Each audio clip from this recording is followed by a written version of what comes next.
This is Classical Ideas with Greg Soden.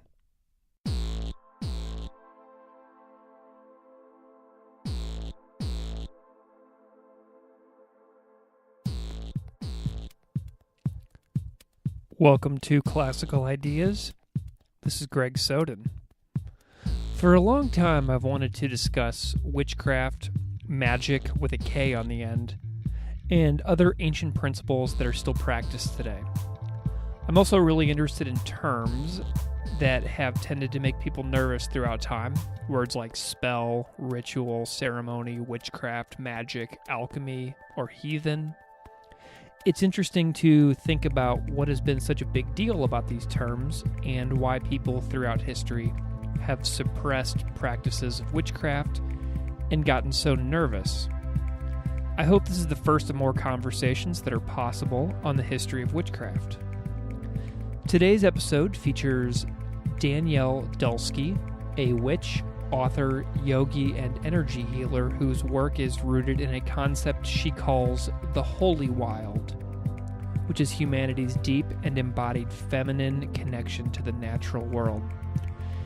As I mentioned in our conversation, this was really my first book I've ever studied deeply on these topics, and I had a lot of questions for Danielle about her practices, terminology, her interest in and revisionings of the stories of historically shunned women like Mary Magdalene, Jezebel, the Mother of Babylon, Lilith, and Salome, and also the feminine nature of the universe.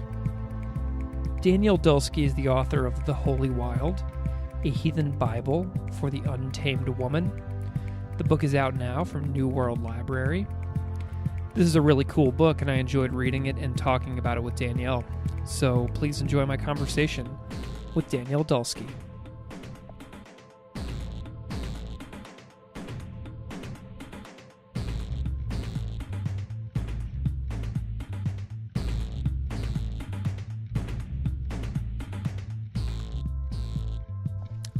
Welcome to Classical Ideas. I'm here today with my guest, Danielle Dulski, author of The Holy Wild, a brand new book out now from New World Library. Danielle, thank you so much for coming on the show. Thank you for having me, Gregory. Very happy to be here. Can you just take a moment and introduce yourself to the audience however you see fit? Sure. So my name is Danielle Dulski, and I am a witch, a mother, and a writer and a multimedia artist who lives just outside of Philadelphia, Pennsylvania. Very cool. So we're here today to talk about your new book, but before we get to that, I want to make sure that we kind of discuss your history and all the things that you are known for before we do that. So if you could just briefly take me back in time, what was the first time exposure to witchcraft and magic with a K? And how did that exposure sort of turn into a lifelong pursuit for you? Yeah, that's an interesting question. So the first kind of magical experience, I guess you would call it, that I remember is when I was very young. I used to dream about dead people. So I used to dream about my great grandmother who had just died. That was kind of my first memory of just really having her kind of communicate with me in a dream. And it seemed really normal at the time until I started telling people about it. And they made me feel really not normal. So that was probably my first kind of mystical experience. And I was raised very born-again Christian. So it was church twice a week. And then I also went to a born-again Christian elementary school. So it was very, very religious, kind of all day, every day. And so there was that. And then there was, the experiences with what I would call early childhood mediumship. And so, kind of a conflict there. Yeah. And when I was 12 years old, I really wanted to do this thing that I kept hearing about called yoga, right? And my mother thought it was of the devil. So I thought it was really interesting, even more so. And then I really had to do it. So my father signed the liability release so I could take my first yoga class when I was 12. And there was this notion that the body was holy and that the body was divine. And I thought, wow, that's new. I haven't heard that in all of my church going years. So I do mark that as kind of a milestone, even though yoga certainly isn't witchcraft, because it was the idea that there was something more, that there was something sacred about the body and sensuality and movement and emotions and all of that. And so then during my teenage years, it was kind of pulling farther and farther away from the born again Christianity in which I was raised. And we had this really crazy town. I mean, it's still there. There is this crazy town called New Hope, Pennsylvania, that's very witchy, and actually not as much anymore. But it used to be this very witchy town with all of these new age shops, with all of these shop owners who were more than willing to share everything that they knew with, with these kind of young and hungry minds like mine. So, some of my first teachers were just shop owners Cool. in New Hope who were willing to answer questions, all of my, in hindsight, very stupid questions that I had.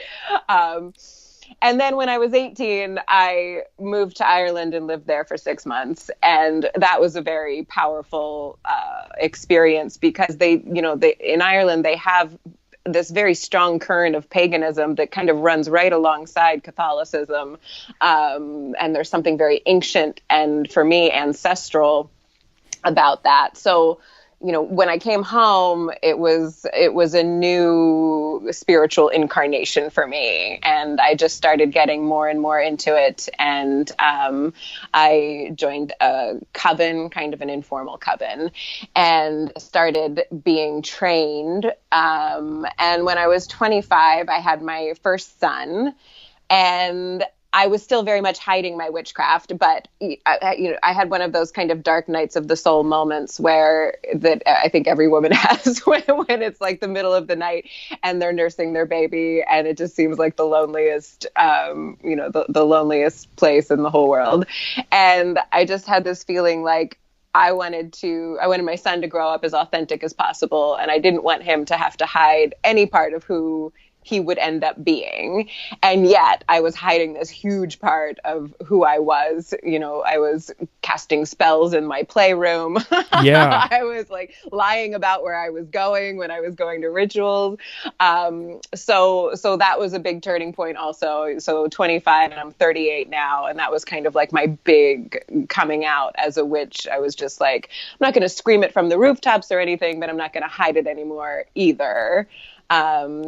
So that was a big moment. And then another big moment, it was when I was 29, and I call it my great wounding. So I think a lot of people have this great wounding when they're 29 or 30. So if you're into astrology, that's when Saturn returns to the place of your birth. And it's kind of like this really profound moment where everything that you think you were kind of dies and you become a new person. So for me, my most pivotal teacher in witchcraft and also energy work up until that point, she was really responsible for kind of bringing down my entire family in this really horrible way. So I got divorced as a result of that, and I lost my teacher, and I lost a lot of friends, and I lost my pagan family. And I just thought, well, I'm going to be a solitary witch for the rest of my life, and I'm not going to tell anybody that I do this anymore. And I moved from where I was living, so I was in a new community then, and I did that for like 5 minutes. I hid it for like a very brief amount of time, and it just turned out that the community where I was living was this very open-armed, liberal, completely accepting community. And so I started, running very open teaching circles and moon circles. I started writing a lot more and putting my writing out there. So that's kind of been, these last 10 years for me have been very much, witchcraft in public, right. I guess, which has really been fine. But I don't take that for granted that I live in a community that allows for that, because I know that a lot of witches don't. So Yeah. Do So you? that was my life in a nutshell. Yeah, no kidding. That was great. So I was reading a little bit on your website, and you Hmm. kind of alluded to this, but your website mentions Irish paganism and Celtic Hmm. freestyle. What are these specifically? Can you add just a little more detail to what those two traditions entail? Well, I can try. I don't know that they're traditions per se. I mean, especially the Celtic freestyle, which, I mean, that was me trying to define the weird practices that I have and what I do. Irish paganism, I'm very into Irish mythology, Hmm. and specifically Irish, not so much Celtic, but specifically Irish, which can predate Celtic traditions even. So, I research that and try to weave in what I know, and I don't pretend to know everything. And I'm not a totally academic person, but the Irish pantheon, so the Irish gods and goddesses, are primarily the deities that I work with in my own personal practice.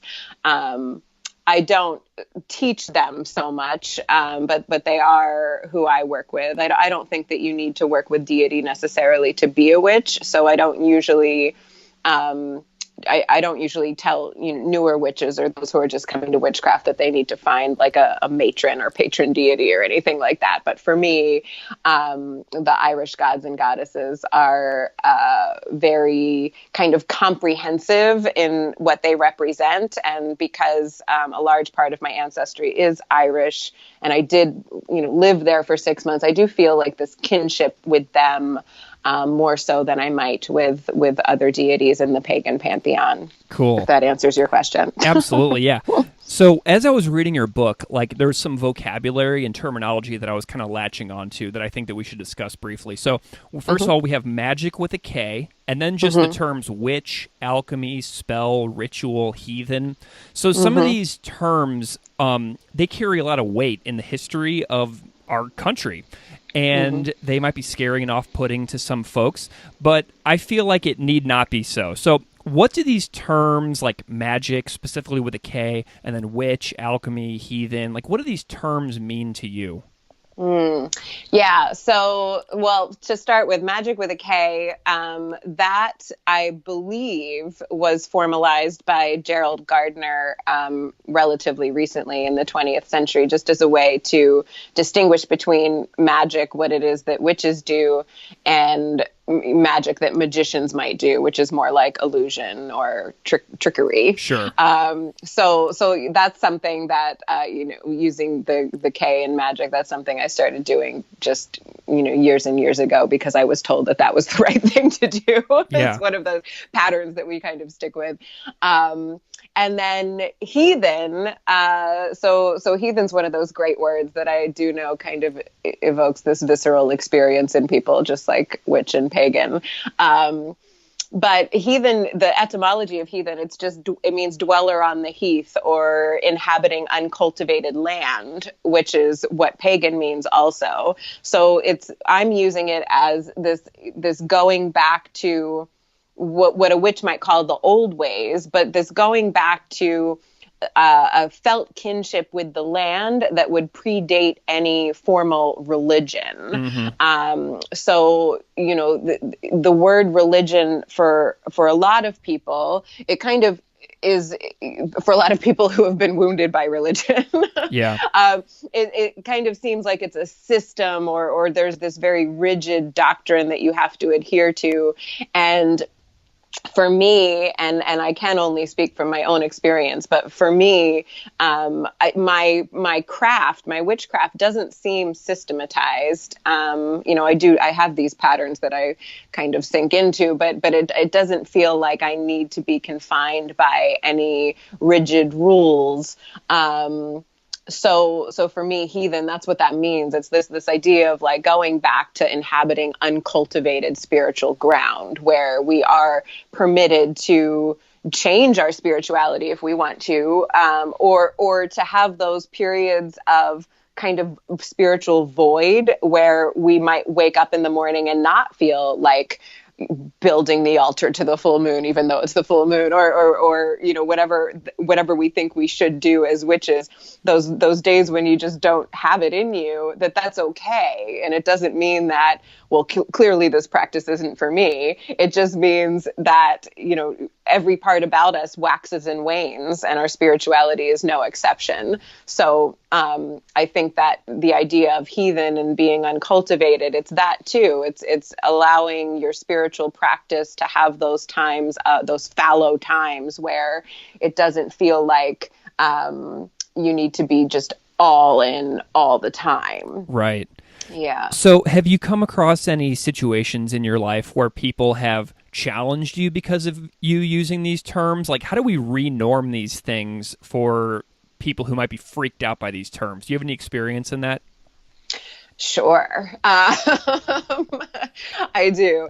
I think that, how do we renormalize? Well, my advice is always to not, if you have those visceral reactions that seem more negative towards like witch, pagan, or heathen, or magic, or whatever, to really examine where those beliefs come from. And if you keep asking yourself, like, what's under that? What's under that? What's under that? Eventually you get to like this root where it's like, oh, well, that's not even mine. Mm-hmm. Like, that's not even my belief where that comes from. So that's usually my go-to advice. And I just heard this great phrase from one of my students, and I don't know if she got it from somebody else or whatever, but she said that we have to try to not speak butterfly to caterpillar people. Oh, wow. I just thought that was so amazing. So, it's not that I'm out to convince everyone that they need to be accepting of these terms that I use in my writing and in my kind of everyday spiritual practice. But I think that, for those people that are kind of right on the edge and they're kind of interested in witchcraft, but they're a little bit afraid of it, or they might want to call themselves a witch, but they're not sure, that they're the ones that should kind of really dig down and see where the root of those visceral negative reactions are coming from, because probably it's just something indoctrinated that, weaved its way in during childhood that isn't needed anymore. Sure. So check this out. As I was reading your book, so everything you just said is really interesting, especially the butterfly and caterpillar people. Yeah. Because I've never read a book like this, so I would consider myself, having gone into this book, a caterpillar person. And I had to read really slowly at first because this was a new landscape of writing to me. And so as I went through the book, I found myself making new connections, and I found myself branching out. So I felt like I was in the process of becoming a butterfly person as I was reading the book. And so I want to talk about this book because this is the first book I've ever read like this, and I'm just thrilled to be able to have this conversation with you about something that is brand new to me. And your book, The Holy Wild, a Heathen Bible for Untamed Women, is out now from New World Library. So first of all, congratulations on it being #1 in witchcraft and spiritual religion on Amazon. Thank you. That is super cool. And I know it just came out. So what is this feminine holy wild? Yeah, that's a heavy question. I'm sorry. That's okay. Thank you for saying everything that you just said. Yeah. I really appreciate it. So holy, feminine, and wild. Let me start with wild. So a lot of people hear the word wild and they think that it might mean out of control or immature or emotionally volatile or something like that.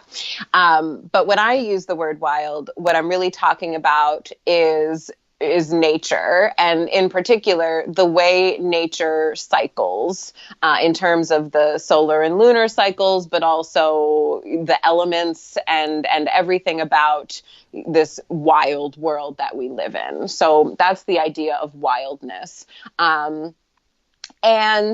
And in that, the holy feminine, it's like I was talking about in the very beginning about having that experience in a yoga class when I was very young, where the body was framed as holy, and how that was kind of novel, and how lame it was that it was the first time I was hearing that. So the idea that the body and sensuality and emotions and like in the flesh, that all of those things can be sacred, is very much one of the hallmarks of witchcraft, that we are of the earth, and we are wild. So holy, feminine, and wild. So where does feminine come in? Well, to me, it doesn't matter whether you call these aspects that of society that have been suppressed over time. It doesn't matter if you call them feminine or not, and not everybody wants to, and that's totally fine with me.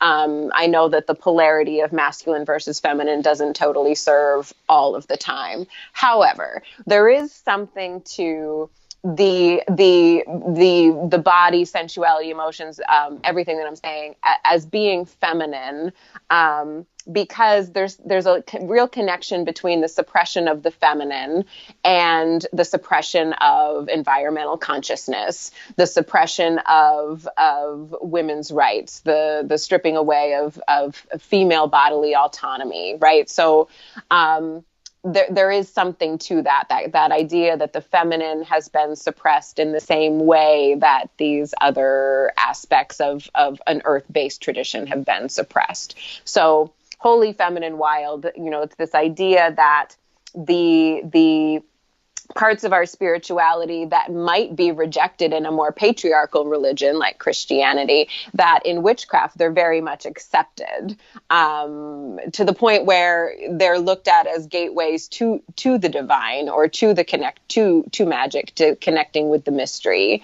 So what I tried to do in my book was to communicate that in a way that was very, I hope, accessible, and to uphold the reader's embodied experience as divine, whatever it might be, as divine. So, even if it wasn't beautiful. Right. Well, so, yeah, because reading this as a male, I was like drawn in by like the power of the feminine in the world and how it truly exists in all of us to like varying degrees.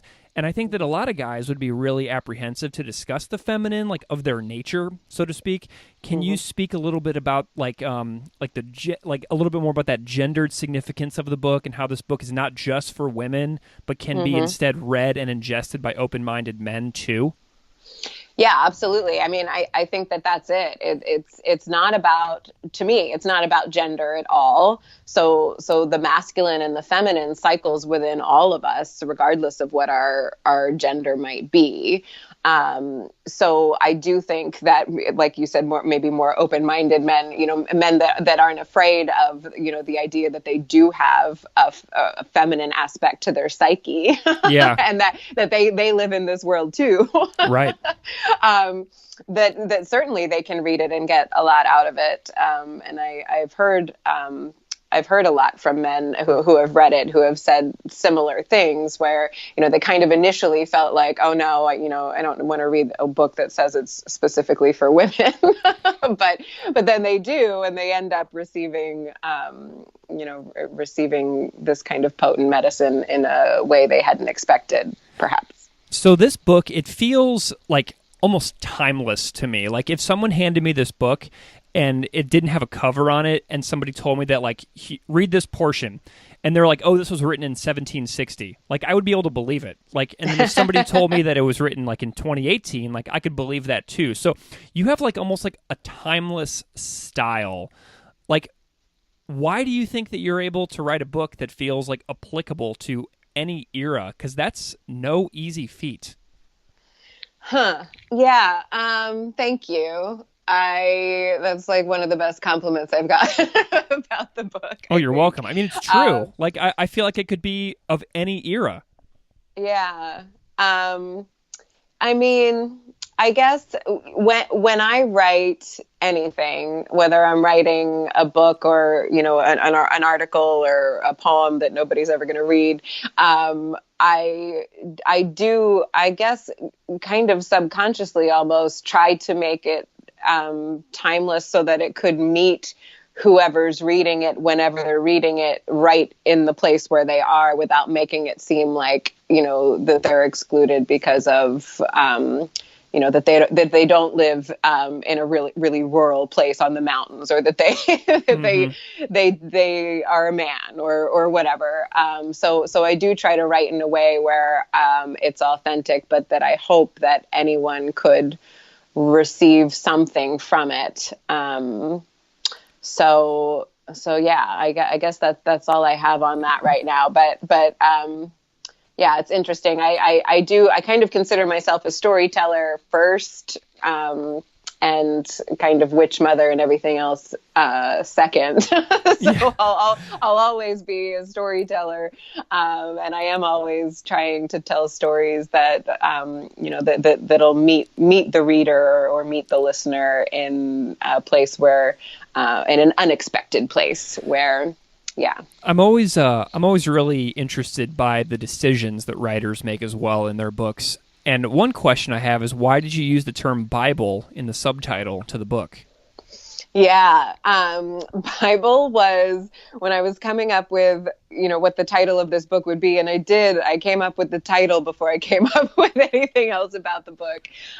Bible was the first word that I thought of. And then, Holy Wild was second. So, the etymology of Bible just means book. So there's that. But there was this kind of anger in me at the time. And this was a couple of years ago when I was sitting on this project and trying to figure out if it would work.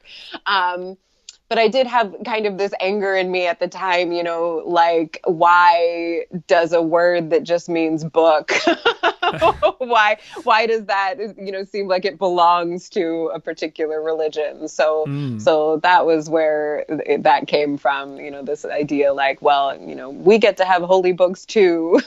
Right. So, So the book is broken down into 5 parts by the elements of earth, water, fire, air, and ether. Mm-hmm. So why did you break these down in this way?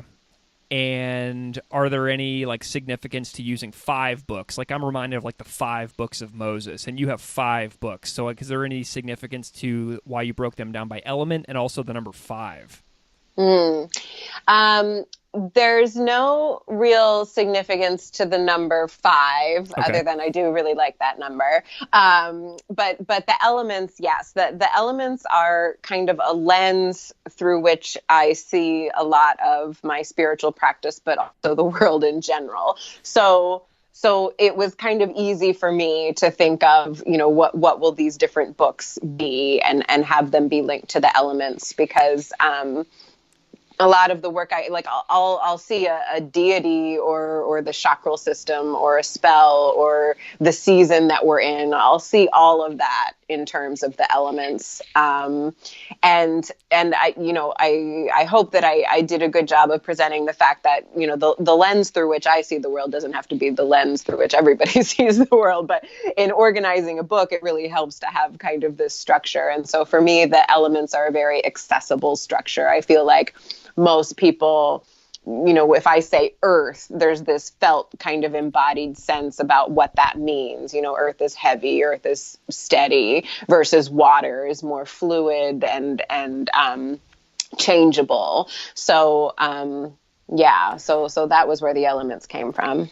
So something you just said really kind of just jumped out at me as well about stories and the diversity of stories and how versions of stories can be different for every person. And I'm really suspicious of one version of truth. That's something that just pervades me as a human. Part of my personality is that one version of truth just doesn't work for me really.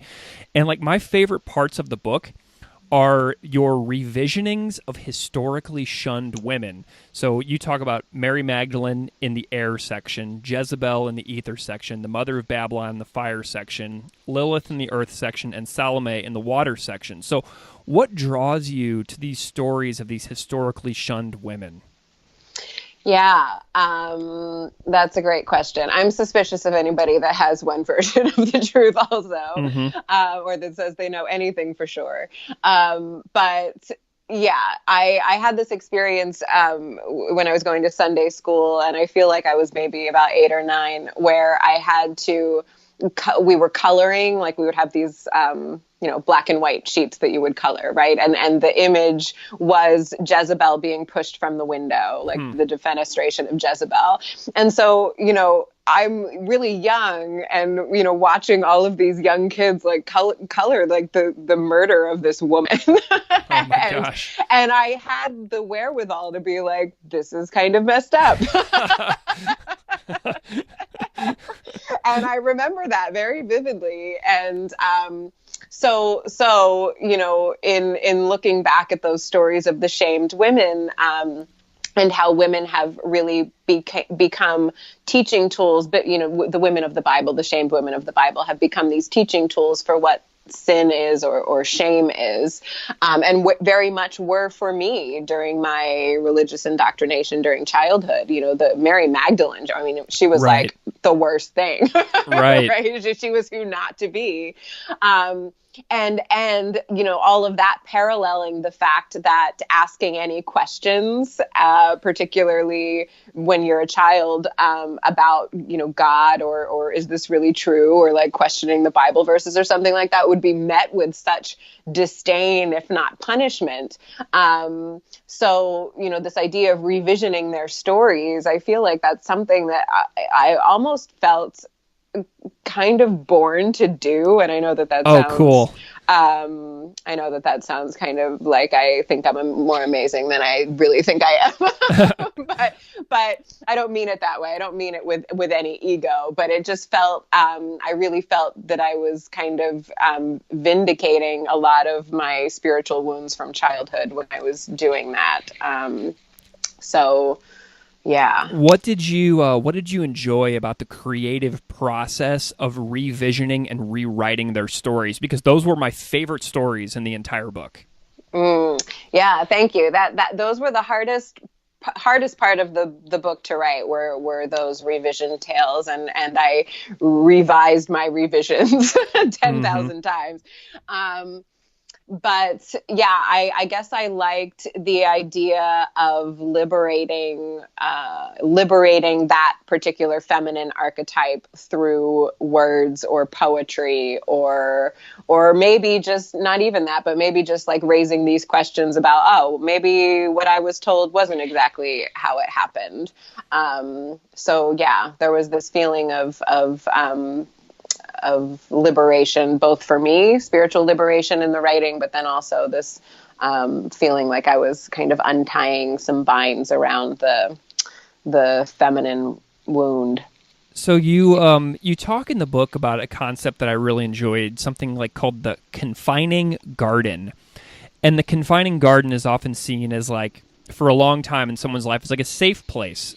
And we face, like, we go to this safe place, this confining garden that we don't see as confining, but that we see as safe. So it's like this limiting factor that we can't see is limiting us.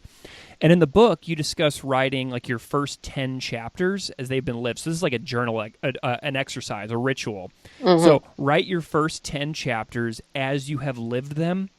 But then as you think about your future, envision your future as like an 11th chapter, like as an escape from the confining garden. So it's like looking at your safe places in a new way. Do you have any like confining gardens that you remember, like as a young person? Like, what was your like major breakthrough that you had that led you into like your 11th chapter in your life? Yeah, that's a good question. I mean, I think, yeah, I've had many gardens, right? And there's a line in the book that says, "Blessed be our many gardens," right? And I feel like I say that to myself all the time.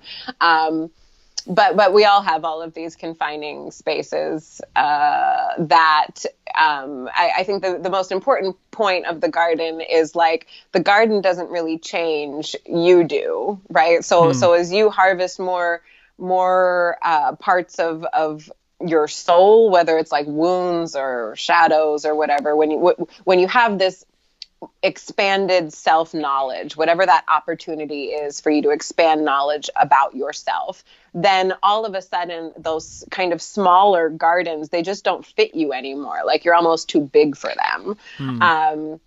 And so I think, for me, if I have to pick one big transformation, that 29, 30, that age 29 or 30, that great wounding, and realizing that in that moment, maybe I didn't need to have, my community had become too small for me, even though I didn't realize it until this great injustice happened, right? Or that teacher-student relationship maybe wasn't working anymore, but I didn't realize it. So, sometimes we like accept nothing less than agony, right? to leave the situations that we're not meant to be in anymore. So yeah, blessed be our many gardens. There you go. You in the beginning of the book, you ask the reader, so me, I was the reader, and you asked me to envision myself surrounded by my ancestors as I read. And this was both a really gratifying line and also incredibly sad, because I've moved around a lot and I feel like I've lost a lot, and it's as if like I've lost like a connection to those ancestors that you're asking me to picture. So like I'm picturing faces and names that I have not thought about in a long time, and I hadn't even realized that I was missing this connection. So if you were talking to somebody like me who feels this sense of loss, how can like witchcraft and magic with a K help me to regain this sense of connection I seem to lose sight of with each passing year? Yeah, that's a good question. I think we all feel, living in this modern crazy world, I think that we all feel that loss of ancestral connection, because of everything about our world blocks that. I mean, we're not meant to slow down, and we do move around a lot, right? So we've kind of been divorced from the land in a lot of ways. So what I would say is that kind of grief that you feel when you start to imagine, your ancestors surrounding you, that's kind of, not, I don't want to say positive, but it's a kind of necessary, almost first step in returning to the magic with a K that's in your blood, right? So we're all born with these gifts that are inherited, and we're all born with this ancestral inheritance, and it does take a lot of digging and wound work and grief over not having had that before. But it is a homecoming. So for a lot of people, when they come to the craft or witchcraft, there is this sense of homecoming. Like, they'll cast a circle, or they'll just acknowledge the 4 directions or something like that. And there's this sense that they've done it before, even though they haven't done it before. And it's because a lot of the hallmarks of witchcraft, they're similar to many earth-based traditions. And we all come from an earth-based tradition if we go back far enough. And there is this, I think, real grief around that. Why don't we teach our children in schools to tend the garden, to plant seeds, right? Why don't we protect the earth and our oceans more than we do? So there is this necessary grief that comes with that. But I do kind of think that it's also what will save the world. Is if we do remember that, we aren't above the elements. They are just as much a part of us as we are a part of them. So yeah, once we realize that, then everything will be better. So speaking of slowing down, like the rituals you offer in the book are very clear instructions to the reader, and you invite the reader to slow down, and you invite the reader to process how everything you write in the book connects to themselves, and you encourage people to write their own mantras and write their own whispered prayers and carve symbolically into like forbidden fruit and more. Like there's tons of stuff that you suggest people do, and the instructions are really, really vivid. So as you've seen people do these things and you've taught people these rituals and listened to their outcomes, what kinds of changes have you noticed in some of the people that you've mentored? Oh, I mean, anything from just these small kind of, these smaller changes where maybe they wake up in the morning and they don't check their phone immediately or something like that. So, Sure. The tiny changes to huge changes, like, leaving marriages or leaving jobs or deciding to travel. deciding to have children. But I mean, I don't take credit for any of those. And I don't know that the rituals themselves would be responsible for any of that either. Because like I was saying before, it is kind of like a homecoming. So it's just a return to the truth of who you are, that does require a slowing down. So, the rituals and the ceremonies, they do, even though they're relatively simple, I think, they do require that you take time out of your day and be really present instead of screen bound. And just that is everything. So rituals and ceremonies do make things important and serve to mark transitions. And that's a spiritual practice kind of in and of itself. But even just taking like a few minutes to stop and be and not be thinking about your to-do list or regretting what you did yesterday, major life changes come out of just that. Yeah. Like, and in the book, like, every one of the things that you offer, like, they'll lead to different results. So like whatever you write and whatever I write and whatever my friend writes, these are all going to be very different. So these practices are going to look different for each person who does the rituals that are in the book. So that must be okay then, that it's not like a sort of standardized practice. Like, we're not all saying the same prayer. We're not all doing the same prostration. It looks different for every person. Is that okay? Yeah, that's exactly what I'm saying. I think that, any words that I write, they are going to hold specific meaning for me, and they're not going to mean anything to some people, and that's fine. So why would our prayers be any different, right? So when people write their own prayers or invocations or chants or their own rituals, that means so much more than it would if you were just copying something out of a book. And so for me, the best rituals and ceremonies that I might find in a book or in a reference book are the ones that allow just like a little bit of wiggle room, where you're not totally taking away the autonomy of the practitioner, because everybody's craft, everybody's spiritual practice is going to be different and unique, just like we are. So, and to me, this book like kind of tells the story of wounding and healing. Do you see it that way? Yeah.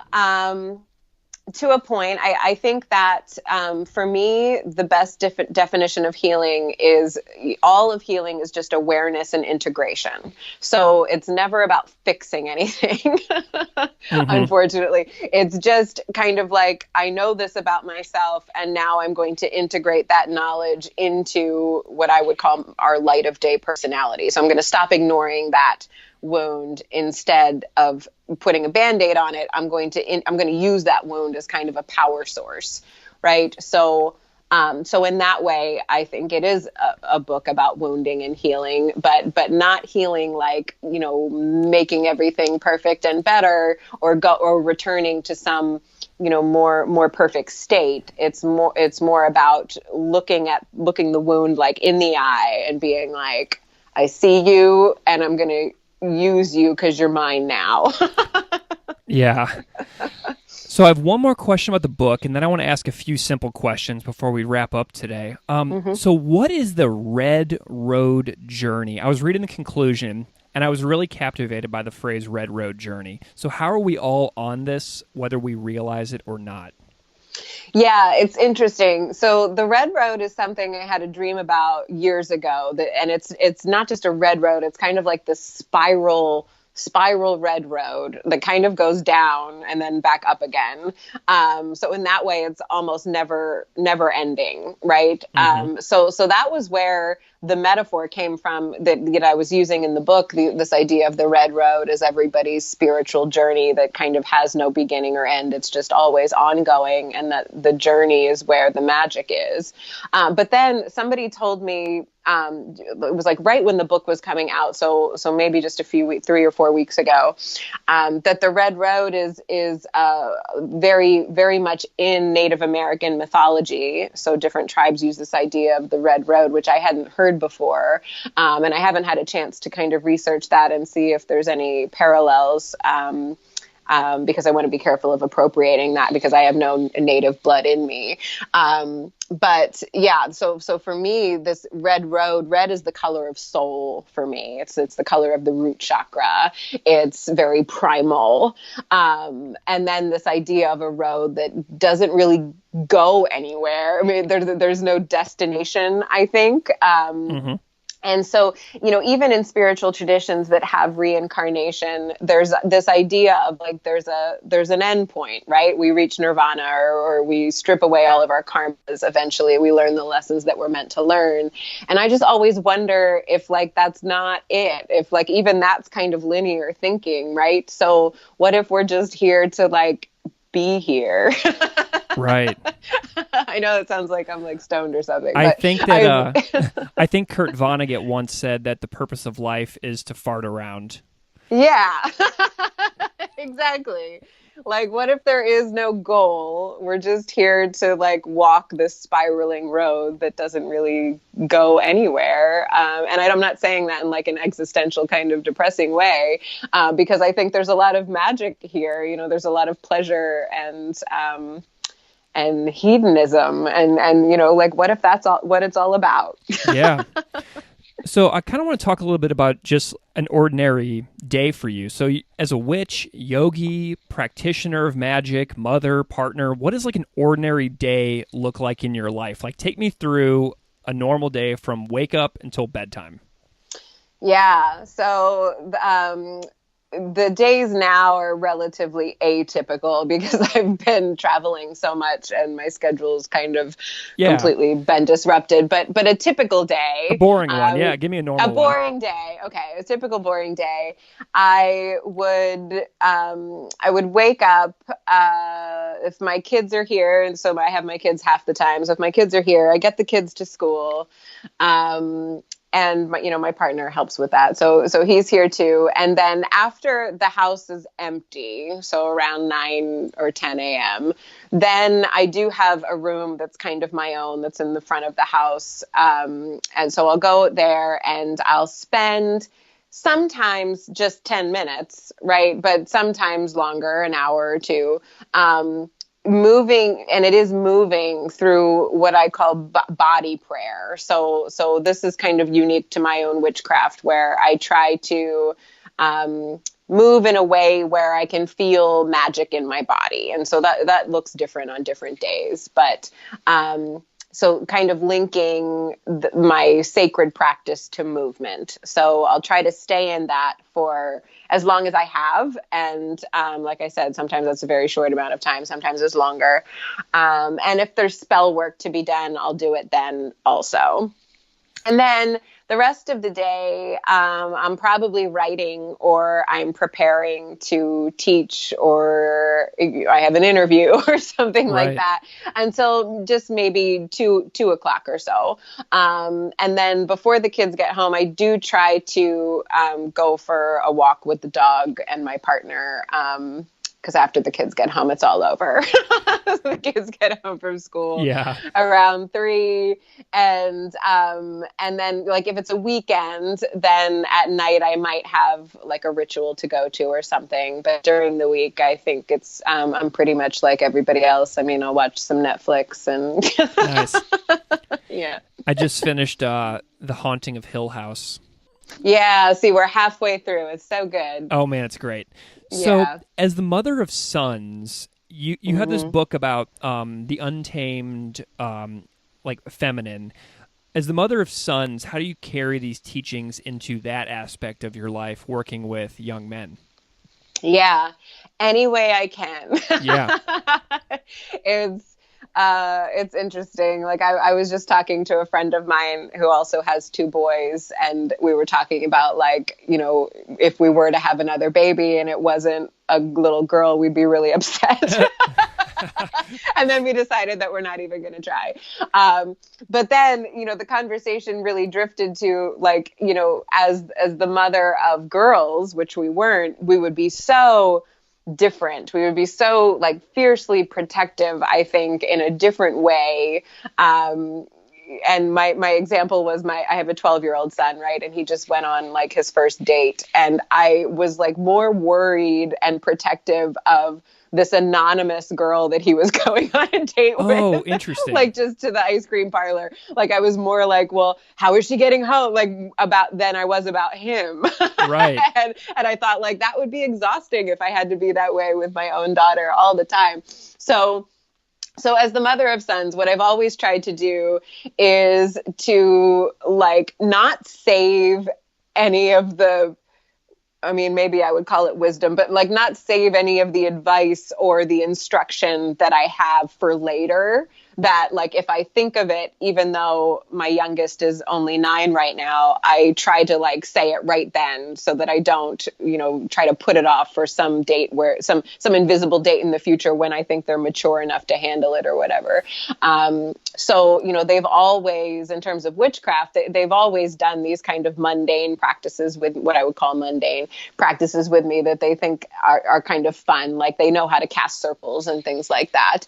But I've never tried to indoctrinate them into witchcraft because I wish that I hadn't been indoctrinated into Christianity when I was younger. So in terms of spiritual practice, I hope that, I've framed nature as sacred for them. We try to take them out to the mountains, into the ocean, let them see all of these different natural places that are really beautiful and that I hope that they kind of absorb this notion that they're holy without calling it holy. And I kind of think that's good enough for now. Yeah. Nice. Yeah. So I know I haven't read your first book, but I know you have a first book as well. To anybody who's just now being introduced to you, would you recommend going to your first book first before The Holy Wild, or does it not really matter? I don't think it necessarily matters. My first book, Women Most Wild, I think is kind of a more general overview of witchcraft, versus The Holy Wild. There's rituals and ceremonies in there for sure, but it's more about like framing the individual reader's story as holy and important. So I don't think that one necessarily is, they are connected, but I don't think they need to read the first book before moving on to The Holy Wild for sure. Well, Danielle Dulski, this has been a wonderful hour together. Where can people find you if they want to dive more deeply into your work? So my website's DanielleDulsky.com, so just my name, and I try to keep it pretty up to date. And it's a good site. Yeah, thank you. And on Facebook, I have a business page on Facebook, and then my Instagram is @WolfWomanWitch. So awesome. Any of those would be good. Yeah. Very cool. Danielle Dulski, thank you so much for coming on the show. Thanks for having me, Gregory.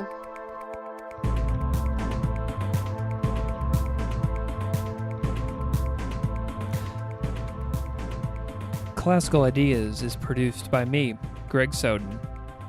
Music on Classical Ideas is composed and performed by Derek Strybig.